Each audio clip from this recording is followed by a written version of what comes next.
their desired intention for how a user could trickle charge that battery is to leave the car plugged into a level 1 or level 2 charger, and that should maintain the charge of the battery after it depletes. But then my question is why didn't that happen with mine when it was on the level 1? Week. I am going to take the charger out here. I'm going to leave the EV9 for my wife to come pick me up. I believe what I'll do is leave the charger over at Southeast. That way the following day I can meet the window tinters who are going to tint the windows on this, tint the windows on the Z4 back over here.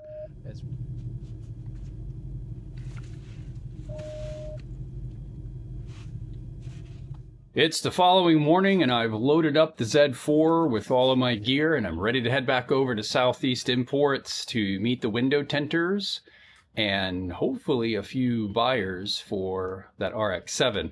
I will say, right now the car is only listed on Facebook Marketplace, and let's be real, it's kind of a garbage place to list a car. You end up kind of getting garbage people responding that just evaporate. Boy, they'll talk a good talk and they'll send you photos of cash in hand and swear they're going to be there, and then they never show up. So, hey, it's Facebook. What do you expect? I just really would prefer to get the car in a little bit better state, get that wire to that sensor fixed so that alarm goes off. Do an oil change, just kind of freshen it up before I list it on a major site like cars.com or Cars and Bids or something like that. But anyway, fingers crossed, maybe we'll actually have somebody show up for the first time in the 6 months since that car's been on the marketplace. But again, come with me. Let's head over there and let's see what happens today.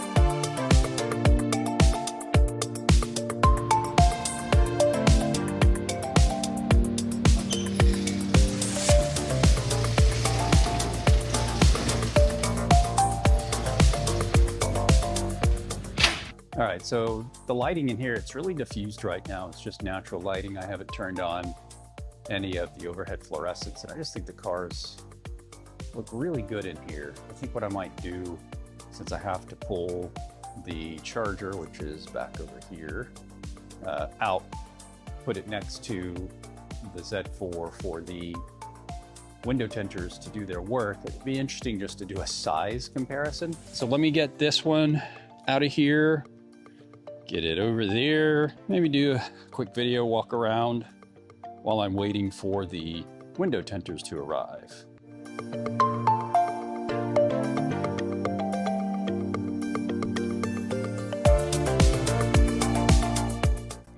Now when I drive this, at least for now, I really like going to the home screen. Going to the home screen, turning on the surround cam. Just lets me make sure the path in front of me is clear. Not gonna roll over anything. I think we're clear over there. We're clear over here. Yeah, oh yeah. All right, so yeah. Wow, it's a stark difference in these cars. See if I can get the BMW's lights to come on as I approach. Maybe it'll, I think I may have actually disabled that, but there we go.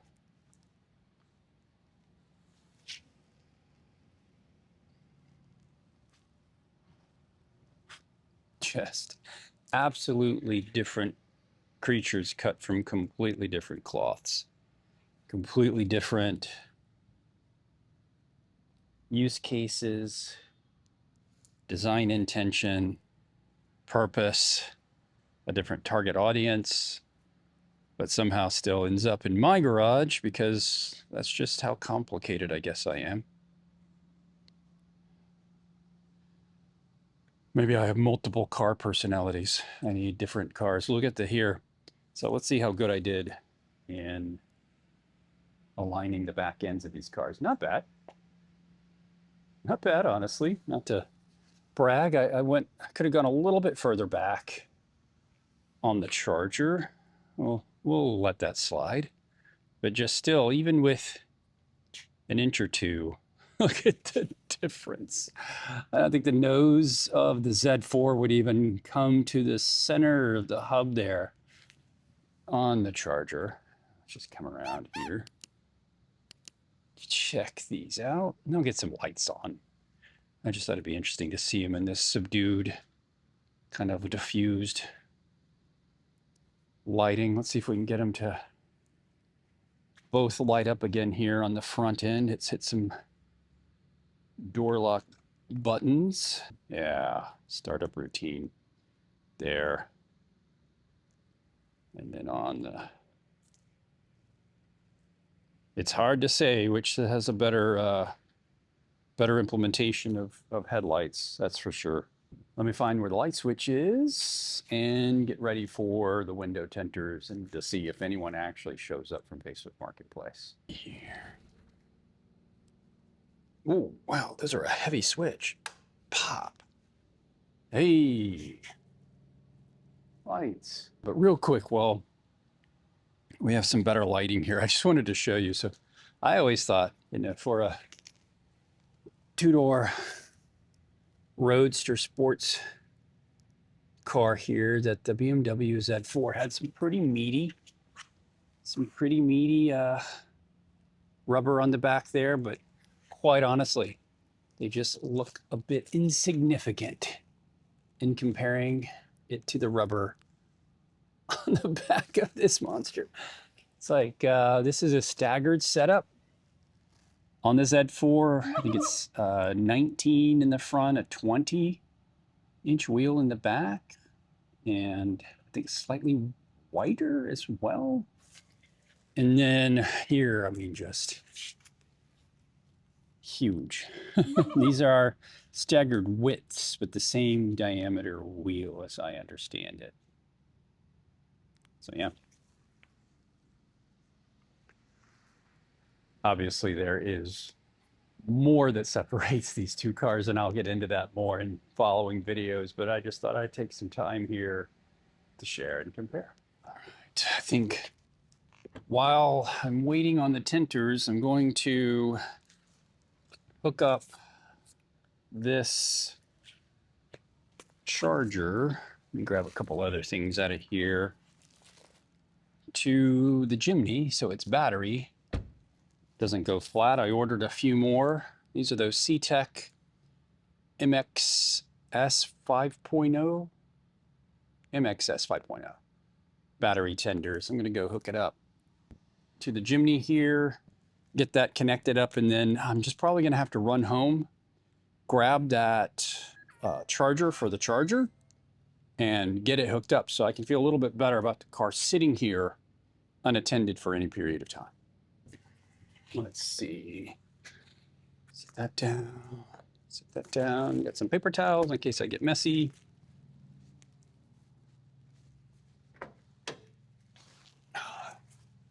I've ordered a rolling toolbox from Harbor Freight. They had their President's Day sale. I think it's normally $250 or $299. It's the same one I have at home, the blue one. You may have seen it. That's just absolutely a mess. It's all junk to hell, but oh well. It's just part of that transition I made there in the garage to make room for the Z4. I ordered another one of those in yellow to be directly delivered here, but in the meantime, I'm essentially using the back end of the Jimny as an impromptu storage closet. As you can see, got all my stuff here. So I'm gonna ditch that. And then I'm gonna grab this. I guess I could do a bit of an impromptu unboxing. I don't know if that's something you guys find interesting. I absolutely love these little battery tenders. They are quite handy. Nice, solid shut sound on that. This thing is just, I absolutely love this Jimny. I mean, I feel like it is 1996 and this thing just rolled on to the Suzuki dealer showroom floor. It looks absolutely perfect. It is solid. You want to buy it? Let me know. I might part with it for the right price. Okay, there. So I think there's actually a strap here, little tab to pull up. Get it. There it is. Oh, yeah, I get that. All right, so it does come with a little cheap, like, poly bag almost feeling carrying case. Obviously, the instructions that no one will ever read. And inside here, there is the charger itself. One of the things I like about this particular kit is it comes with 3 different ways of connecting it to your vehicle. So, well, as I drop those things here. It also has these little rubber feet that remarkably grab that shelving system.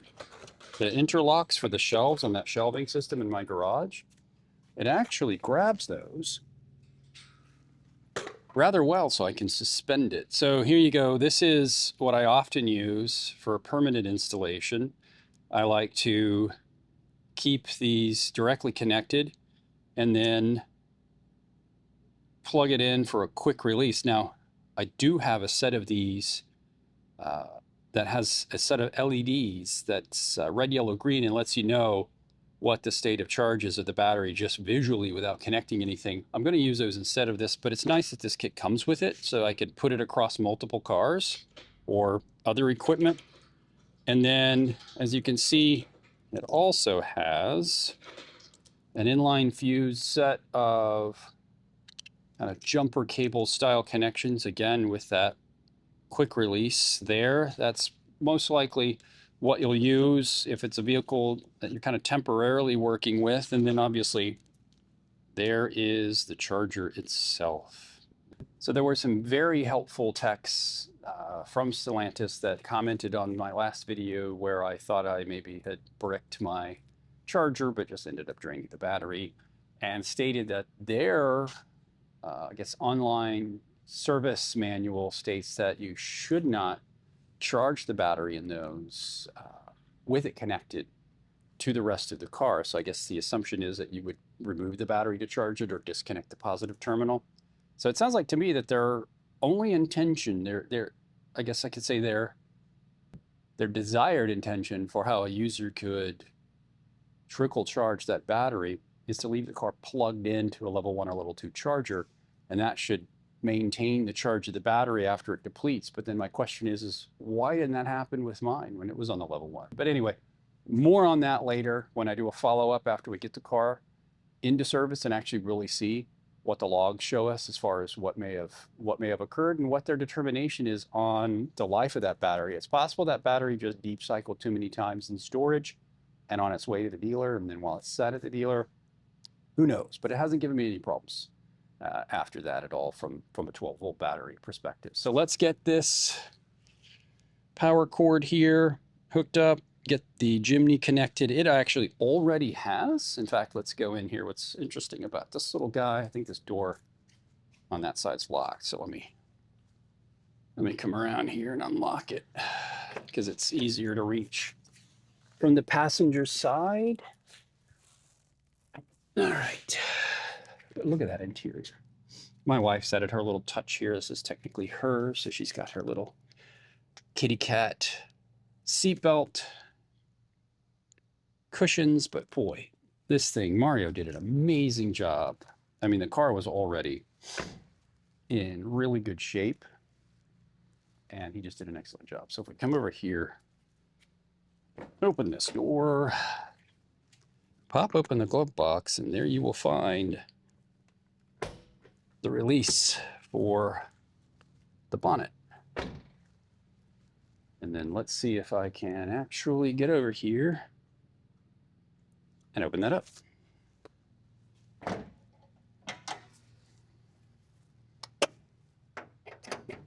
right. So as you can see, I've already installed one of these quick releases, and this one isn't one of the ones that has the LED on it. I might swap it out, but quite honestly, it was a little bit of a pain to get it connected there properly. So I'm just going to essentially plug that box in that we just unpacked to that cord and just hook it up.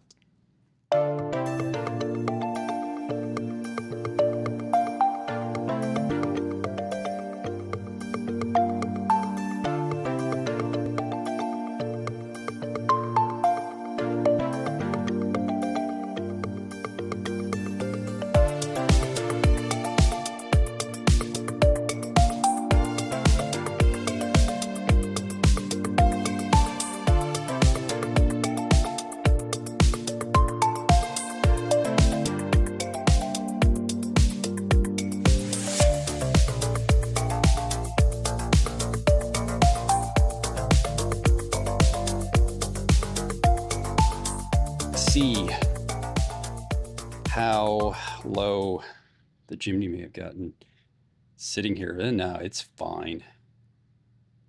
Already went to stage 3. Once it hits stage 4, technically it's fully charged and ready to go, so anticipate that. Maybe we'll check back later, but that's it. Let's drop the hood on this.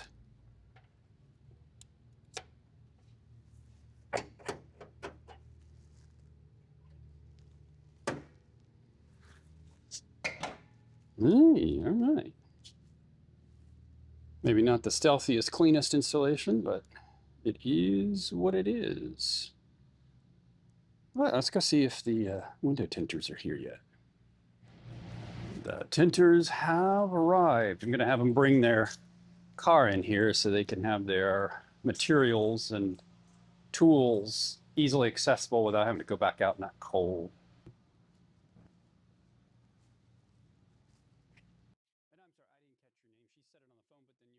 I'm Preston. Preston, Yep. I'm Brandon. Nice to meet you. So Preston here is with Tint N Dash. They are a local mobile window tinting service here in Chattanooga, Tennessee. I have used them on practically every car I have. You know, right after Mario gets these in for ceramic coating, my next call is always to Tint N Dash. They do excellent work. So I'm excited to be able to show you here what it's like. And I don't know about you, if you have this type of service available to you, but just having people come out to your location, especially when you have multiple cars, you don't have to take a car in, drop it off, leave it there, get a ride back. It's ideal. And I don't know why other places don't offer this. So as you can see, these guys are great. They really take care of everything. I've always been really happy with the results, and to always appreciate somebody who understands and appreciates that car guys are really sensitive to how their cars are treated. So one of the things, I'm going to do a top 5 hits and misses video, but just kind of as a preview, I can already tell you from the start, this right here, seatbelt retainers on the back of the seats to make it easier to reach the belt, because in this car it's so long, it's almost impossible to reach that seatbelt back there. That doesn't work very well. And what I will say is that there is a much better implementation of that same strategy here on the BMW. It does use a snap, but it's magnetized. And so if it does pop off, this is stiff enough, it just snaps right back in place. So definitely a plus for the BMW and a minus for the Charger.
So the guys at Tint N Dash have tinted and dashed. They are done, and hopefully with the footage I shot, you can see that it really has changed the appearance of these cars. I like how they look, especially on the Charger over here.